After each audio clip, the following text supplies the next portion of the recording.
David Ellefson, welcome to Halifax, Nova Scotia. Thank you. Did you do your debriefing of the day because you go outside and film all sorts of stuff? I do, and I didn't do one here just because it was such a busy. It was a busy couple of days starting in Quebec City. Right. Because we just came from Europe, and so I did one there, and then we had a big day in Montreal between the festival, and then we did a second show that night at Metropolis, Metropolis. And so it was a late night, and by the time I got here last night, I kind of just hunkered down. I enjoyed Halifax out the window of the hotel. And then tomorrow you're in Moncton, New Brunswick. Yeah, which I've never been there before. Never been to New Brunswick. What do you think of the touring nowadays, with the intense heat outside? Has it changed, the weather? I mean, touring is kind of the same as it's always been. A lot of things have changed about it. I mean, it's I like a lot of things that happen, especially in our genre of music. Years ago, it's funny, here we repeat the cycle 20 years later. We're doing essentially, Carnage. But this version here of Slayer, Megadeth, Testament was also the first Clash of the Titans we did over in Europe, and it had Suicidal Tendencies on the bill at the time. That was the first Clash of the Titans. Then we came back here to America. And then we did, after about a year or so, we did the actual Clash of the Titans that is Slayer, Megadeth, Anthrax, which we're going to be doing here in a couple of months coming up. So it's funny that this is all coming around, but it's funny because the combined efforts of all of us together help it, obviously we're playing bigger in these hockey arenas and stuff because that's how many fans want to come and see this. So it's cool that our music has survived because a lot of genres don't. A lot of genres, one or two people thrive and sail on, and the rest of the genre dies. And Megadeth is like just the band that keeps on going. For some reason we just keep going, and it's funny because kind of in spite of ourselves. I mean, I was talking to somebody back in Arizona today, back where I live, about that because.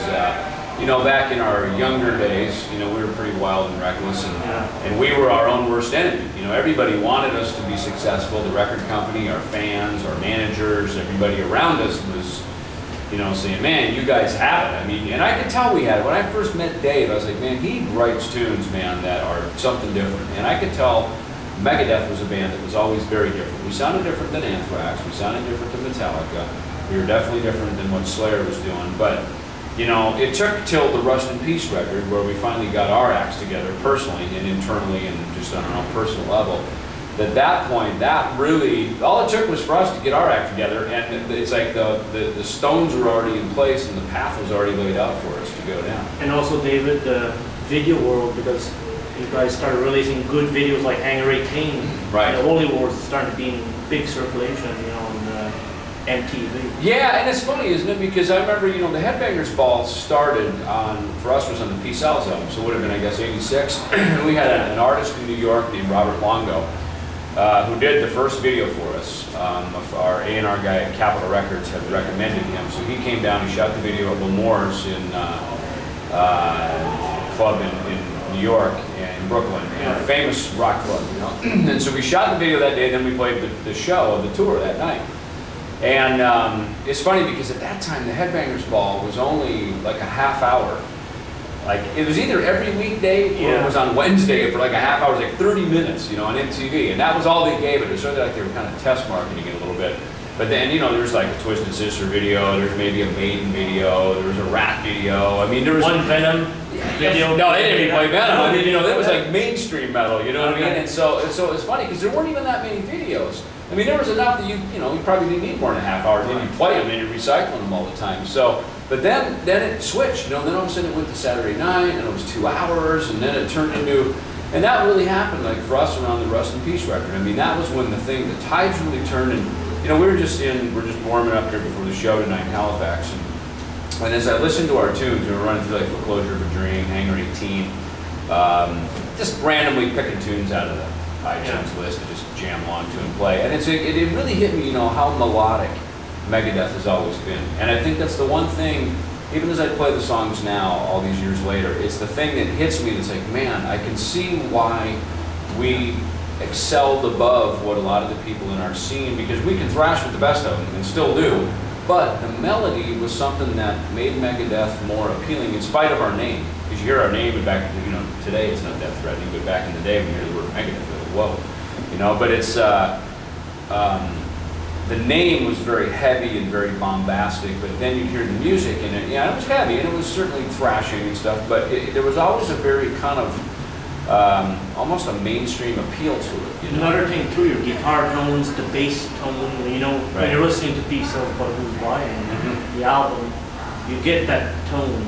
Yes. Like, you know, it's that certain quality, you know, minimal distortion, but just really kicking. Yeah, I mean, gear, you know, talk about touring being different, you know, it's like, gear was different back then too. I mean, gear was way different. I mean, our genre of music helped manufacturers of musical instruments and amplifiers have to rethink music, and they didn't do it for us back when because they thought, oh, you know, except, you know, like BC Rich, for instance, was a company that was already in place. So was Jackson. Of course, Marshall was always there. I had a really hard time finding bass amps one day. You know, it's funny, I went to go see Judas Priest on the Turbo Tour. They played the Sports Arena in LA, and Dokken was the opening band. Right. And Jeff Pilson was playing a Charvel bass, just like Mike Jackson's pretty much, through some Ampex, I guess. And man, he had such a great tone. He played with a pick, and I was like, wow, man, that sounds great. I mean, it really had a sharp metallic tone. So I went to the Guitar Center in Hollywood, and I grabbed a Jackson bass off the wall. This is the best I remember it. And then they had a Gallion Kruger head and some Harkey cabinets, the aluminum speaker cabinets, and I plugged into it and hit it, and it was like, bang, a tone was born. And that became my sound for many, many years. And it's cool because now that we're doing the Rest in Peace record, I'm using Jackson basses. I've got Harkey amps again. And so I really struggled. I had to really kind of build a tone using different pieces and components to really try to create a tone, you know, an amplifier that would support how I played, you know. And a lot of musicians, I think, sometimes think that if they run out by a certain piece of gear, they'll sound like somebody. But I always say, look, sound like yourself, and then go find the gear that supports that makes you sound as good as you possibly can. So it's interesting now because both Dave and Kerry King have signature Marshall pieces. You know, all these years later, Marshall's going, hey, they're like, I think about the people that I grew up listening to, Richie Blackmore. I mean, Aerosmith. I mean, everybody was using Marshall amps, and nobody had signature things. And now our scene of music is so not only popular but so influential toward young musicians now. Especially, these people who are like rock band and guitar and stuff, right? And they want to pick up a guitar and play, And so our music has really made the manufacturers of these instruments and amplifiers and drums, D drum and stuff, and D guitars and stuff, they really made them reanalyze everything and start thinking about, how do we cater to these musicians that are creating this really, thrashing and then death metal and black metal and everything that came along after that. And stuff's going to endure the test of the stage. Exactly. So it's, it's cool when you sit down and just shoot the breeze here about all this, but think back all these years later, about the impact that our music has had. And we never set out to really impact. We just played, we loved it, we ripped, we played faster. We were just actually working on a new tune back in the dressing room, just a riff, and it's like we slowed it down so we could make sure we had all the notes and we were all playing it right. But then when it comes time, okay, let's take it again, it's like, it's like everything just instantly goes to like right up to the wall of speed, And some riffs aren't meant to be played so fast. But a lot of it, it's like it creates tension. You go right up to the mat with it, and so our music had a tension about it, as opposed to other types of music or even other types of metal that didn't have that angst. Bass equipment, how much stuff you bring to the concert these days? My bass rig is really simple, to be honest with you. I'm back again. I'm using the Harkey, I think it's the LH1500 or LH1000 it is, I think, and it's a 1500 watt amp, and it's simple. It has a volume, a bass, mid, and a treble. That's it. That's it. Simple. I mean, just you would have thought, right? Just it's like a stereo, And then I just play through two 810 cabinets. I have my Jackson basses. I got a couple of 4s, 5-string.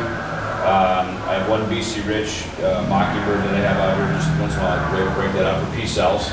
And then that's it, a wireless unit, one little chorus pedal, and that's it, But I mean, really super simple. When you play overseas, same equipment? Same equipment. I want to have it so simple that if worse comes to worse, I can just take a cable and plug straight into my amp and go play to an arena. I mean, it should be that simple, because again, the sound is how I play the instrument. You know, the tone, you know, I mean, I love my equipment, and again, it supports and makes it better and easier for me to play. But you know, I learned years ago, man, running around trying to find that magical piece of gear. It's not in the gear. It's in your hands. It's in your heart and in your head. You know, it's how you hear it.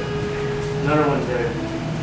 David Ellefson, the interviewer. We see on YouTube all your stuff, you know. Right. Do you pick out your interviewees you're going to do today, or is it just happen? I do. I totally wing it, man. I wing it. Like the last one I just shot was Sean on the stage of the Montreal show. You know, he was up there. I just happened to walk. Let me fire a little clip off here. This would be kind of fun. You know, fans probably kind of like seeing behind his stuff's not even set up yet. You know what I mean? Drums are disheveled. People walking back and forth. You know. And Sean just happened to be there, and I thought, you know, back in Sean's hometown, Montreal, is where he was born and raised, you know. Hey, Sean's born here, you know. So that's how I do it. I did one in Venezuela where some fans were in the hotel, and security and our tour manager getting ready to throw them out. And I said, and they were all bummed. They're, oh man, we want an autograph. And I thought, you know, I've never been to Venezuela before. I looked outside, it was beautiful. I said, hey, come here, you guys, follow me. So I took them around the back. We filmed the little thing out by the pool. You know, and then that way they got to have a couple of minutes, and then, you know, I think they found a little corner to hang out in so they didn't get thrown out. Because I know what that's like, you know, I was a fan, I was a kid. You were the fan? Yeah, I remember going and trying to, like, get an autograph from Cheap Trick years ago, you know what I mean? Or, like, I remember after I think, I saw this tour, it was Mahogany, Frank Marino, Mahogany Rush, fellow Canadians. Yeah.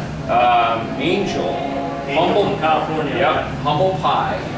And I forgot there's another band that was on it. But anyway, I remember hanging out afterwards. I was already a musician, I was in bands and stuff.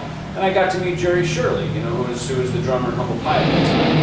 And everything in the hotel, and me and my buddies were just kind of kicking. We're just hanging around.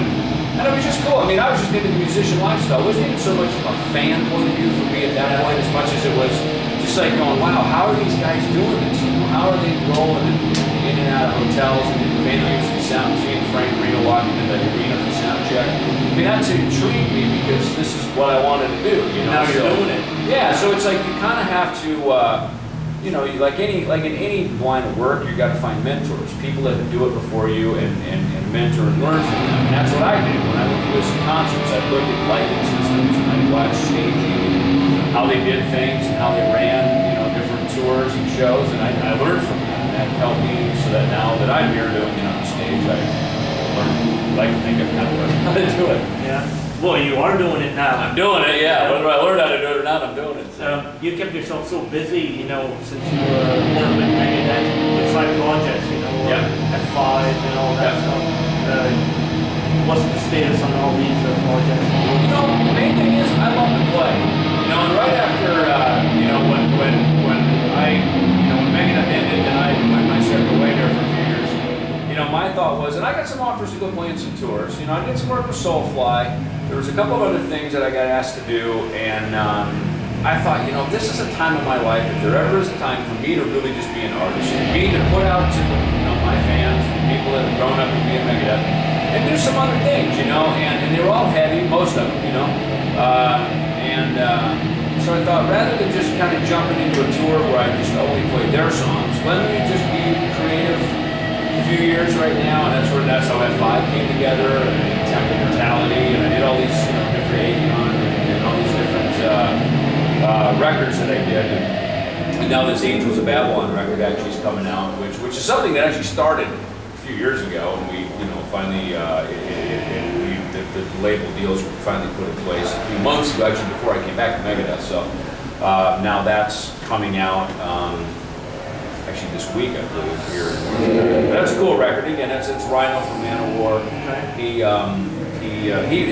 wrote, you know, that was so that was just something kind of fun for me to jump in and play on. So I did a few of those. I did something like that vibe where I wrote and created a lot of it, and then I did other things where I just jumped in. You know, so but they were all fun, very creative, and obviously I'm very busy with Megadeth now. So, you know, as far as those things go at this point.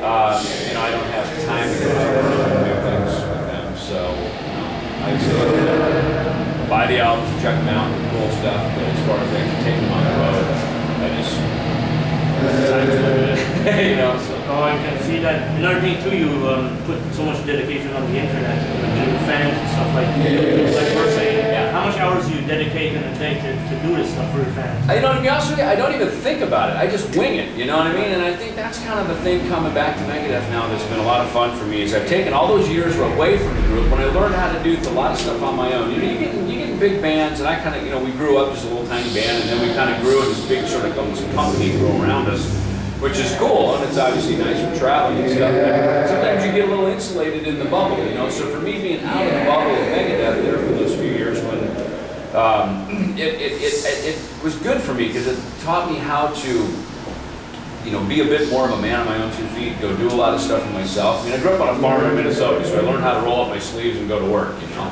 I don't need a posse and an entourage, a bunch of people doting and cajoling, you know, over me. I don't need it, you know, I don't like it. I'd rather be here and experience life, and to me, in order to experience life at its fullest, you have to live it, you have to do it, you have to be active and participate. So I'd rather than having a bunch of handlers standing outside this interview, I'd rather be the guy who just does it myself. I enjoy it, I have more fun, and I think there's a better connection to me and the fans. David Ellefson, you're a great person. You keep on working so hard, and finally great to meet you, man. Thank you, I appreciate it. Awesome. David Ellefson, Halifax, Nova Scotia, everybody. Let's go play a rock concert. See ya.